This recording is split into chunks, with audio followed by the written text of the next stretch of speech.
Europe 1, il est 22h10, direction les salles des marchés. En compagnie ce soir de Claire Lemaître de Boursier.com. Bonsoir Claire. Bonsoir Emmanuel. Wall Street a clôturé dans le rouge ce soir. Les indices ont suivi la tendance en Europe. Oui, les marchés américains ont d'abord été séduits par les annonces de la Banque Centrale Européenne. Avant de basculer, le Dow Jones est quasi stable ce soir, moins 0,03% à 16 995 points. Le Nasdaq perd 0,26% à 4 662 points. Mario Draghi a dévoilé plusieurs nouvelles mesures d'assouplissement monétaire et peut-être même un peu trop, ce qui laisse penser que la situation économique s'est dégradée plus que prévu. Et puis le patron de la BCE a indiqué qu'il ne serait pas nécessaire, selon lui, de baisser à nouveau les taux d'intérêt, de quoi causer l'inquiétude des investisseurs. L'euro a décroché après ces annonces avant de remonter face au dollar à 1,1177 ce soir entre banques. Le pétrole repère du terrain après sa forte remontée. Hier, il perd 1% à 37,91 $ le baril WTI.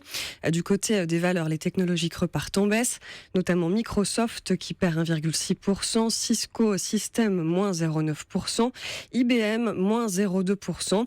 Et puis Apple est stable. Le groupe a envoyé à la presse une invitation pour une présentation le 21 mars. Wall Street parie déjà sur la présentation d'un nouvel iPhone plus petit et moins cher. Vous avez reçu l'invitation, Claire, hein? Pas moi, non. C'est plutôt la presse américaine. Bon, d'accord. Alors, à Paris, on a eu une séance extrêmement volatile et vous le disiez, la Banque centrale a sorti l'artillerie lourde, mais ça n'a pas convaincu les marchés.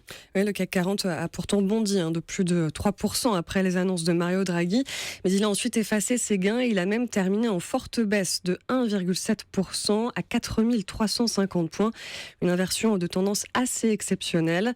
Carrefour chute de 6,5% après ses comptes annuels marqués par des performances mitigées, avec notamment des chiffres décevants en Asie.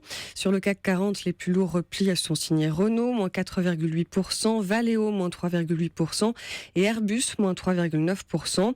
Lagardère dégringole de plus de 13% et puis Casino repère 2,3%, soit une 4e séance de baisse pour le titre. Si on regarde du côté des hausses, Claire, Iliad, la maison mère de Free, a signé une belle séance. Oui, Iliad grimpe de 3,6%.